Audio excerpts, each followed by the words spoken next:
principal tensión que enfrenta la enseñanza media es la masificación, es decir, la incorporación creciente de adolescentes, de chicos de 13, 14 a 18, 19 años, a las instituciones escolares. Pero esta masificación de la escuela coincide con otra serie de fenómenos. Si los chicos, los adolescentes de hoy no son los mismos adolescentes de hace 50 años. Y la sociedad que vivimos tampoco es la misma. O sea, han habido una serie de transformaciones sociales, grandes cambios en la sociedad, que vienen a transformar las condiciones en las que las instituciones escolares tienen que desarrollar su actividad. En primer lugar, podemos decir que los adolescentes hoy en día existen casi ya como una categoría social. En mi época, 50 años atrás, no se hablaba de adolescencia, había infancia, había juventud. Ahora se habla de adolescentes, existen los adolescentes como una categoría social que se distingue de otras clases de edad, incluso dentro de la gran categoría de adolescencia tenemos los preadolescentes, etcétera, etcétera. Y estos adolescentes, digo, no van solo a la escuela, también son consumidores intensivos de cultura extraescolar.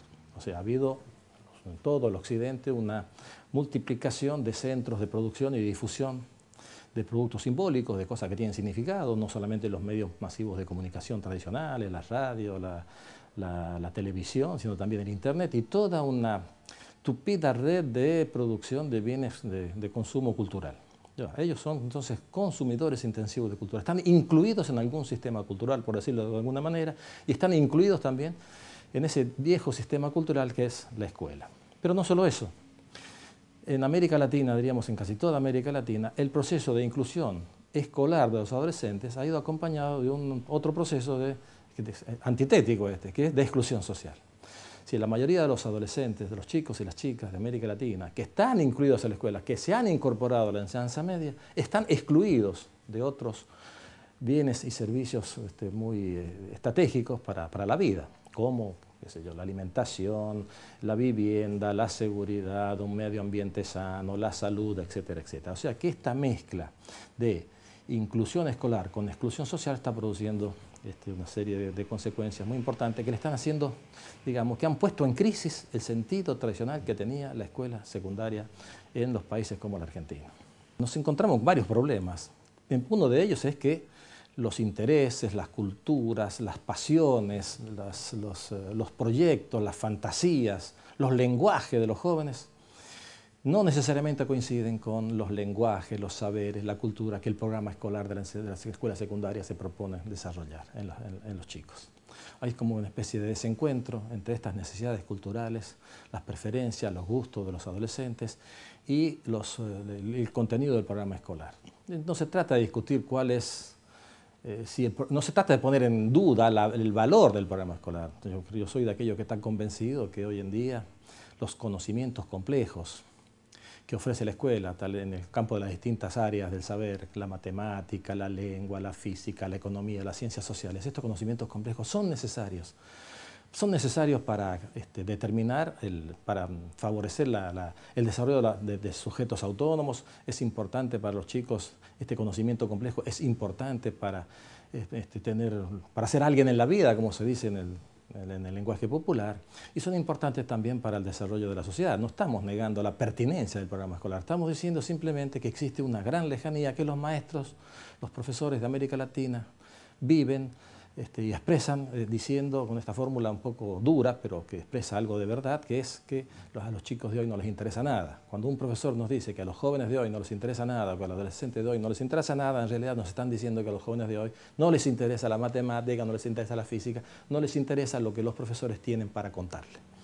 Entonces hay esta distancia. De alguna manera vamos a tener que ver cómo resolver. Eso es uno de los grandes desafíos pedagógicos, cómo resolver esta distancia, porque sí, no existe una demanda de conocimiento, si no existe una motivación, si no existe un interés, o incluso, diríamos en términos pedagógicos, no existe lo que sería lo ideal, que es una pasión por el conocimiento, una pasión por la matemática, una pasión por la física, pues no hay aprendizaje de matemáticas, no hay aprendizaje de la física.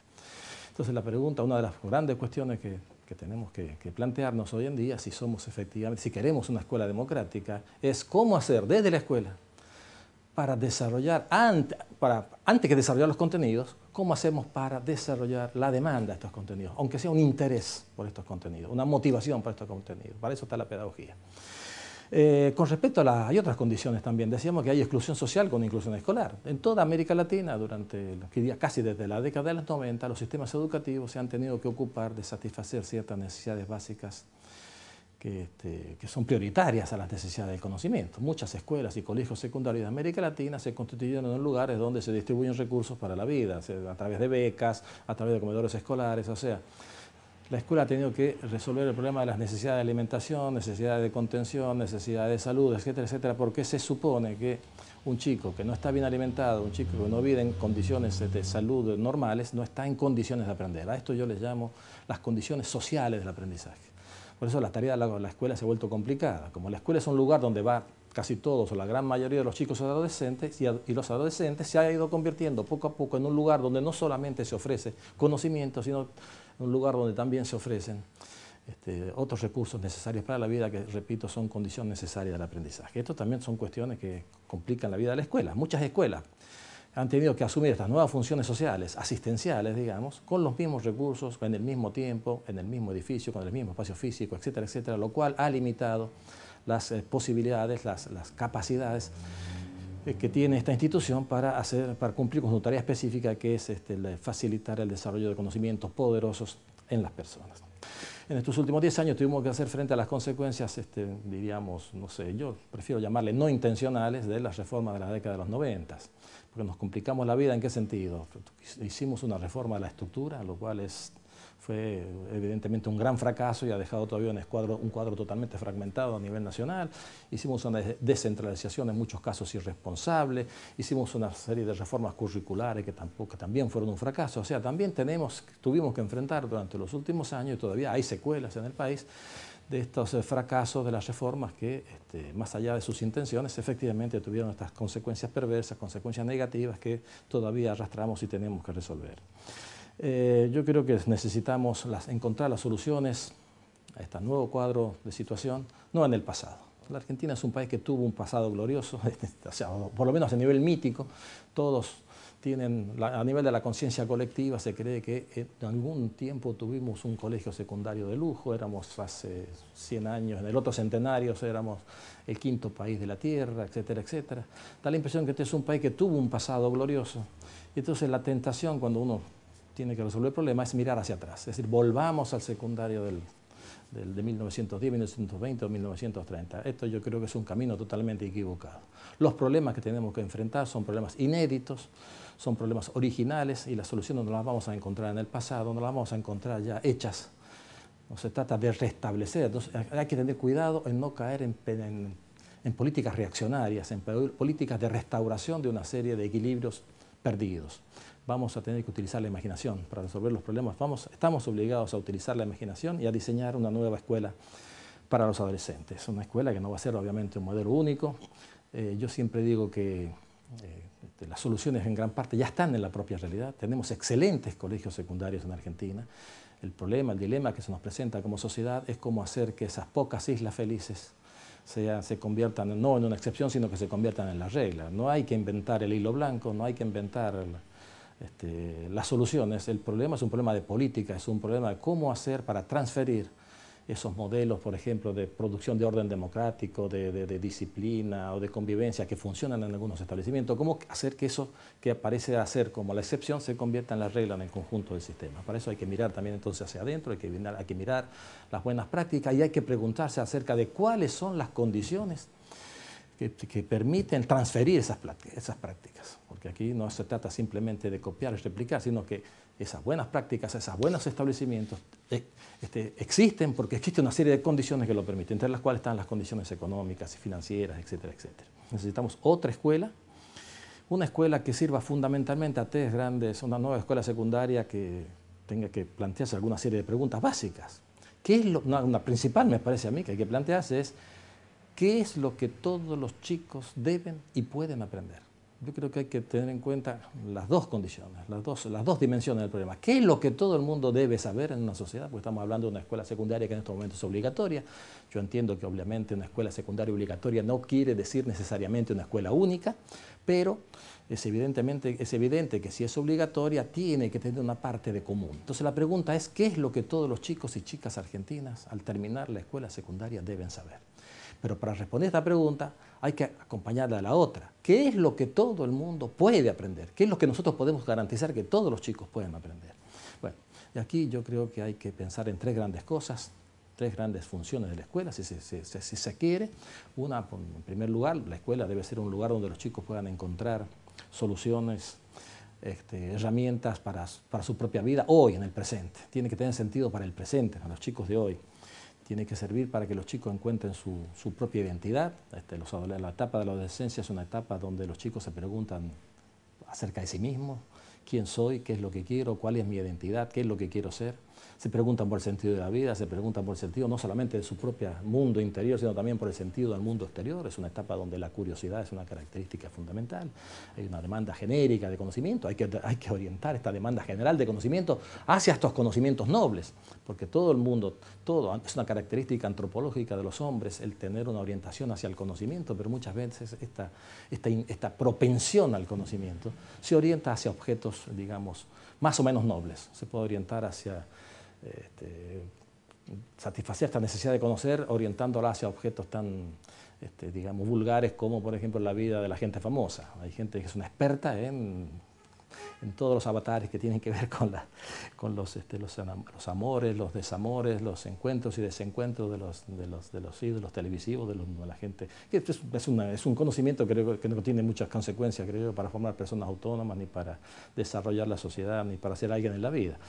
No es lo mismo alguien que se apasiona por la matemática que alguien que se apasiona simplemente por el conocimiento de los nombres de todos los jugadores de fútbol que han jugado en la selección argentina desde que la selección existe. O sea, yo creo que esta es una característica común, digo, de todas las personas orientadas a conocer. Hay una libido cognoscendi, pero esto se puede orientar, digo, hasta distintos objetos, y la escuela tiene la responsabilidad de motivar a los chicos hacia los conocimientos nobles, los conocimientos más complejos, que son los conocimientos que cuentan al final para el desarrollo de las personas y para el desarrollo de la sociedad. La escuela debe servir también para... Esta escuela de todos tiene que inculcar aquellos conocimientos que posibilitan a las personas desarrollar sus competencias, no solamente productivas en el sentido economicista, creativas, diría yo, productivas y creativas para lograr una inserción en el mercado de trabajo. Y por último, la escuela debe también habilitar a las personas para su participación en la sociedad política en la que vivimos, lo que llamamos la educación para la ciudadanía. Si yo quisiera proponer un eje central, para no perdernos en el bosque de los contenidos, porque esto luego se traduce en todos los contenidos disciplinarios. Yo recuerdo en la década del 90 que habían 3 tomos que definían cuáles eran los contenidos que los chicos deberían aprender en la IGB, polimodal, y después resulta que los profesores y docentes se encontraban como perdidos entre los árboles de este bosque de conocimientos, y muchas veces era difícil distinguir qué es lo principal, qué era lo secundario, qué era lo accesorio. Yo propondría un eje central para la escuela media, que es lo que yo llamo el desarrollo de las competencias expresivas.